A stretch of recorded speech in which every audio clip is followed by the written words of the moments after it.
আমরা আজকে উপপাদ্য 13 নিয়ে আলোচনা করব। কি আছে উপপাদ্য 13তে একটু ভালো করে দেখি। একটি সরলরেখার বহিস্থ যে কোনো বিন্দু থেকে ওই সরলরেখা পর্যন্ত যেসব সরলরেখাংশ আঁকা যায় তাদের মধ্যে লম্বের দৈর্ঘ্যই ক্ষুদ্রতম। একটু জিনিসটা বুঝিয়ে বলি। মনে করি একটা সরলরেখা আছে, এই সরলরেখার বহিস্থ কোনো একটা বিন্দু আছে। বহিস্থ বিন্দু মানে এর বাইরে আর কি, সরলের উপরে নয়, বাইরে। বাইরে কোনো বিন্দু আছে, মনে করি এই বাইরে একটা বিন্দু আছে। এই বিন্দু থেকে বাইরে যে বহিস্থ কোনো বিন্দু থেকে যত সরলরেখার উপরে আমি সরলরেখাংশ অঙ্কন করব, যত অংশ অঙ্কন করব আমি, তাদের মধ্যে যেটা লম্ব হবে তার দৈর্ঘ্য বাকিগুলো থেকে সব থেকে কম। মানে লম্বের দৈর্ঘ্যই হচ্ছে সব থেকে ক্ষুদ্রতম, লম্বের দৈর্ঘ্যই হচ্ছে সব থেকে ক্ষুদ্রতম। সেটা আমাদের প্রমাণ করতে হবে। কি প্রমাণ করব? তো প্রমাণ করার আগে আমাকে ছবি আঁকতে হবে। তা আমি এখানে ধরে নিচ্ছি যে প্রদত্ত এবি একটি সরলরেখা প্রদত্ত, ও একটি বহিস্থ বিন্দু, ঠিক আছে, ও একটি বহিস্থ বিন্দু, এবি একটি প্রদত্ত সরলরেখা। মানে আমি এখানে উভয় দিকে অ্যারো দিয়েছি, মানে এই সরলরেখাটা উভয় দিকে বিস্তৃত, সেই জন্যই আমি সরলরেখা বললে উভয় দিকে অ্যারো, আর রেখাংশ বললে শুধু একটা বার হবে। যাই হোক, ও একটি বহিস্থ বিন্দু, ও বহিস্থ বিন্দু, ওপি রেখাংশ লম্ব এ বি সরলরেখা, ওপি রেখাংশ এ বি সরলরেখার উপর লম্ব। এটা প্রদত্ত, আমাকে দিয়ে দিয়েছে।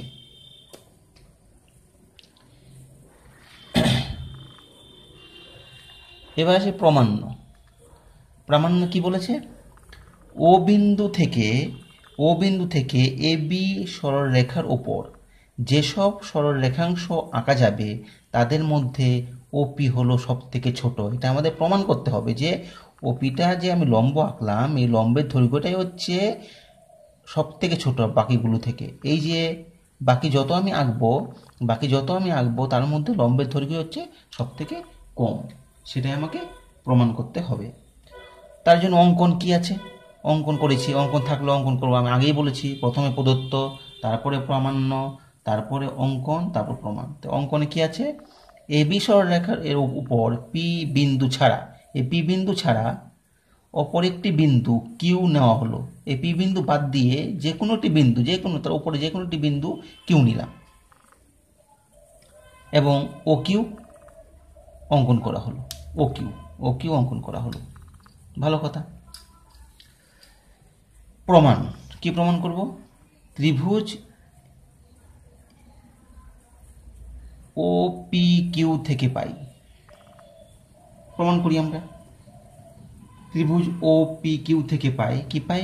ও পি কিউ থেকে পাই ও পি কিউ মানে এই কোণটা 90 ডিগ্রি। কি অনুসারে? প্রদত্ত অনুসারে। আমাকে দেওয়াই আছে এই কোণটা 90 ডিগ্রি, সেই জন্য আমি লিখলাম 90 ডিগ্রি, যেহেতু ওপি লম্ব এ বি আমাকে বলা আছে।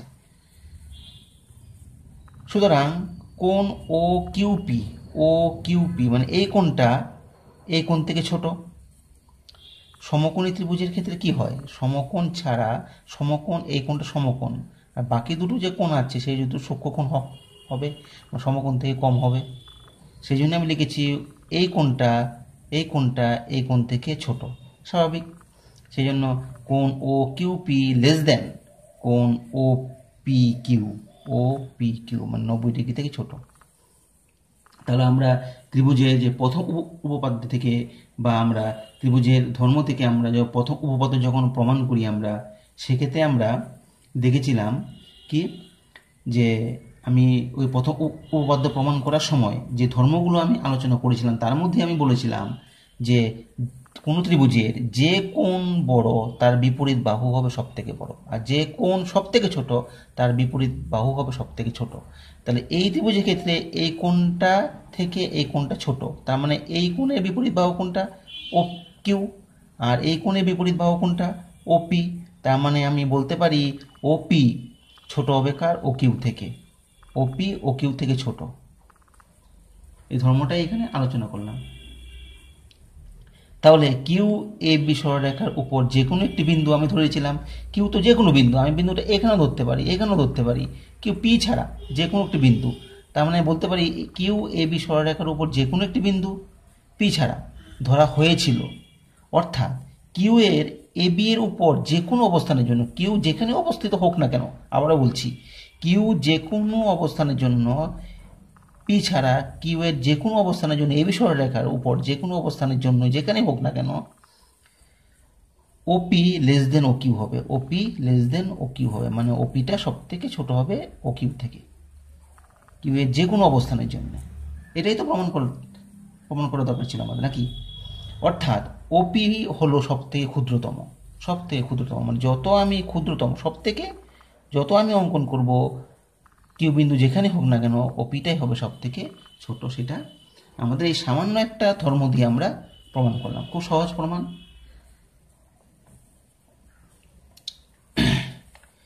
আমরা কোষে দেখি 20.3 এটা আজকে নিয়ে আলোচনা করব আমরা। 20.3-তে মনে হয় 3টে অঙ্ক আছে, করতে দিয়েছে, তার মধ্যে আমরা দুটো নিয়ে আলোচনা করব। কোষে দেখি 20.3 এর 2 আর কোষে দেখি 20.3 এর 3। তো কোষে দেখি 20.3 এর 2 নম্বরটা ভালো করে বুঝবে, খুব ভালো অঙ্ক। এ বি সি ডি একটি চতুর্ভুজ যার এ বি বাহু ইকুয়াল টু এডি বাহু, A B equal to AD, BC বাহু ইকুয়াল টু ডিসি বাহু, বিসি বাহু ইকুয়াল টু ডিসি বাহু, ডি বিন্দু থেকে এসি বাহুর ক্ষুদ্রতম দূরত্ব ডিপি, ডি বিন্দু থেকে এসি বাহু, ডি বিন্দু থেকে এসি বাহুর উপর ক্ষুদ্রতম দূরত্ব, যখন ক্ষুদ্রতম দূরত্ব বলে তখন সেটা লম্বই হয়। কোনো বিন্দু থেকে, বহিস্থ কোনো বিন্দু থেকে কোনো সরলরেখার উপরে যখন ক্ষুদ্রতম দূরত্ব অঙ্কন করতে বলে তখন সেটা কী হবে, লম্বই তো হবে। আমরা তো আগেই প্রমাণ করলাম উপপাদ্যে 13-তে প্রমাণ করলাম তো, সেটা লম্বটাই হবে সব থেকে ক্ষুদ্রতম। সেটাই বলেছে ডি বিন্দু থেকে এসি বাহুর উপর ক্ষুদ্রতম দূরত্ব ডিপি, মানে ডিপি লম্ব এসি, এটা বুঝে নিতে হবে। প্রমাণ করি যে বি পি ডি বিন্দু 3টি সমরেখ, মানে বি পি ডি এই 3টে বিন্দু একই সরলরেখার উপর থাকবে, একই সরলরেখার।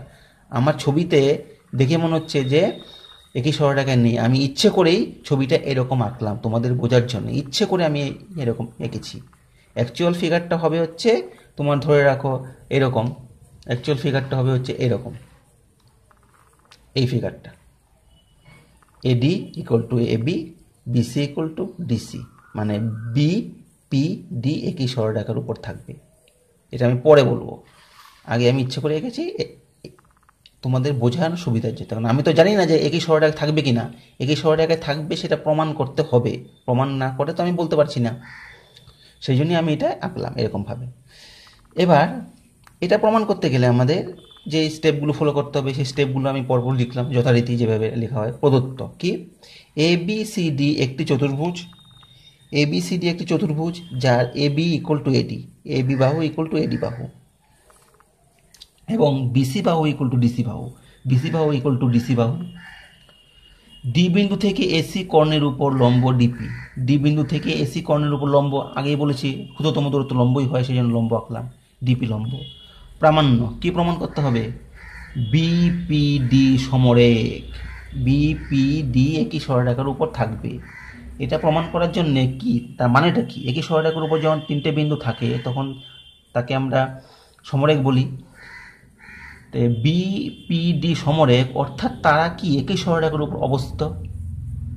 অর্থাৎ আমি এটাও বলতে পারি যদি প্রমাণ করা যায় বি বিন্দু থেকে এসি এর উপর লম্ব পি বিন্দুগামী হবে, তবে বিপি এবং পিডি একই সরলরেখা হবে, অর্থাৎ বিপিডি সমরেখ হবে। এটা কথা মানেটা কি দেখো ভালো করে, যদি আমি বি বিন্দু থেকে এসির উপর একটা লম্ব অঙ্কন করলাম, মনে করো লম্ব অঙ্কন করলাম, এই লম্বটা যদি পি বিন্দু দিয়েই যায়, এই লম্ব অঙ্কন করলাম, যদি লম্বটা পি বিন্দু দিয়েই যায় তবেই আমি বুঝবো যে নিশ্চয়ই কি বিপি আর ডিপি একই সরলরেখার উপর অবস্থিত, অর্থাৎ বিপিডি সমরে। তা আমি কি প্রমাণ করতে হবে, মানে আমরা প্রমাণ করতে হবে যে বিপি লম্ব এসি। যদি আমি প্রমাণ করে দিতে পারি যে বিপি, আমি সেই জন্য বি আর পি যুক্ত করলাম, বি আর পি মানে বিপি অঙ্কন করলাম, অঙ্কন করে আমি দেখাবো যে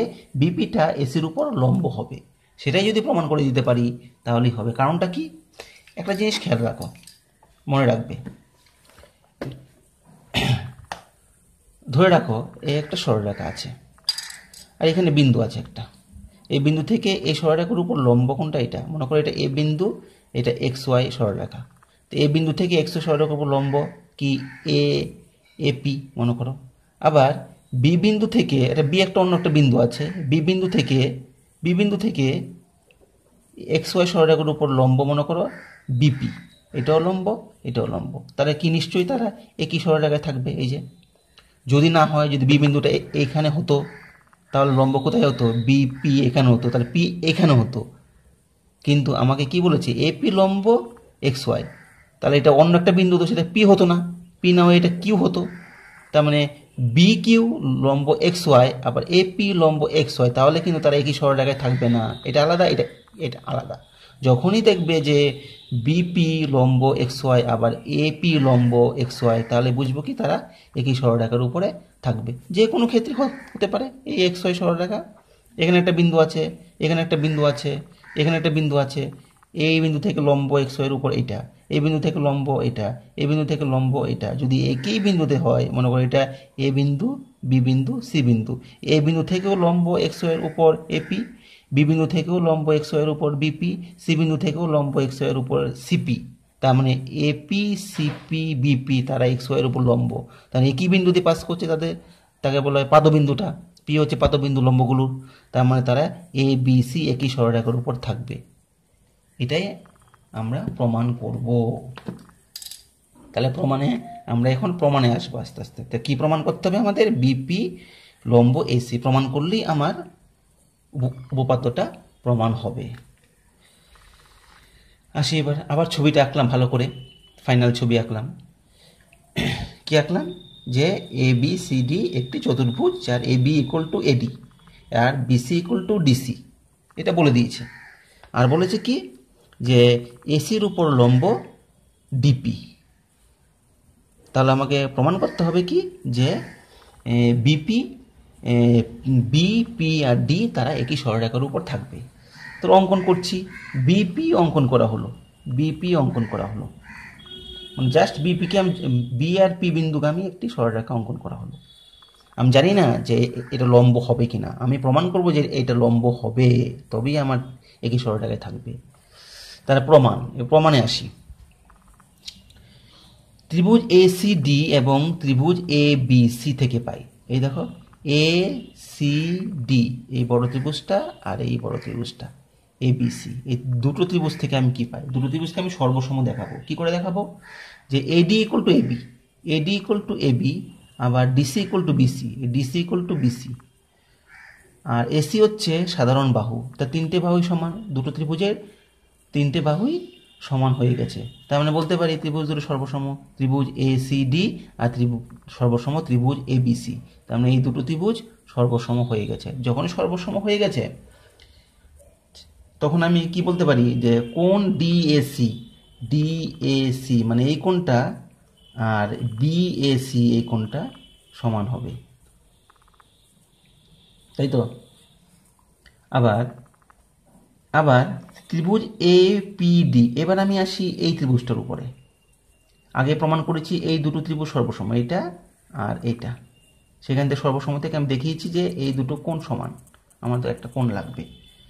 এবার আমি দেখাচ্ছি যে এই ত্রিভুজটা ছোট আর এই ত্রিভুজটা ছোট, ত্রিভুজটা দুটোকে সর্বসম দেখাবো। কি করে দেখাবো, আবার ত্রিভুজ এপিডি আর ত্রিভুজ এবিপি থেকে পাই, কি পাই, AD equal to AB, AD equal to AB জানি আমরা, প্রদত্ত দেওয়া আছে।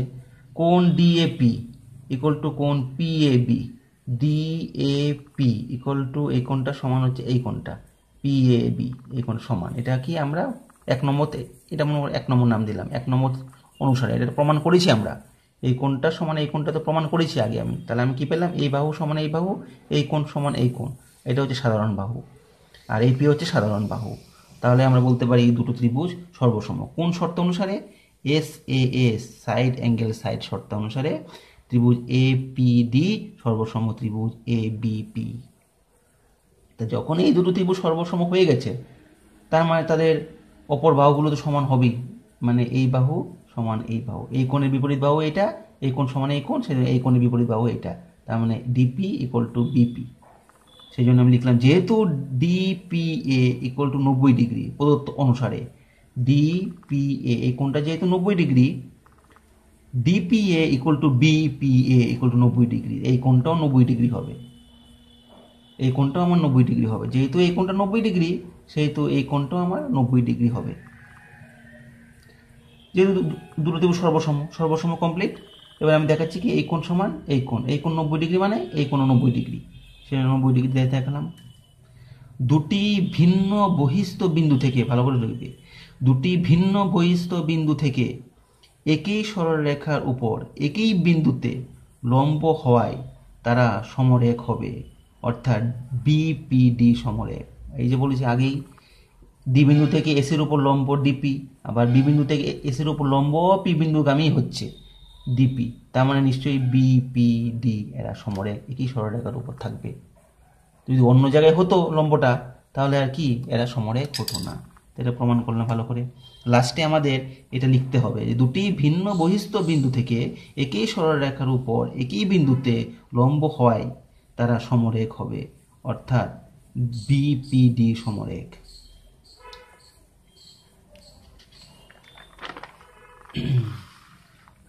কোষে দেখি 20.3 এর 3 নাম্বার 3, কোষে দেখি 3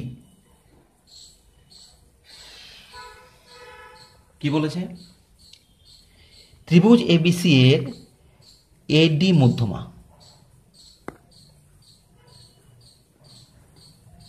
ত্রিভুজ এবিসি এর এডি মধ্যমা,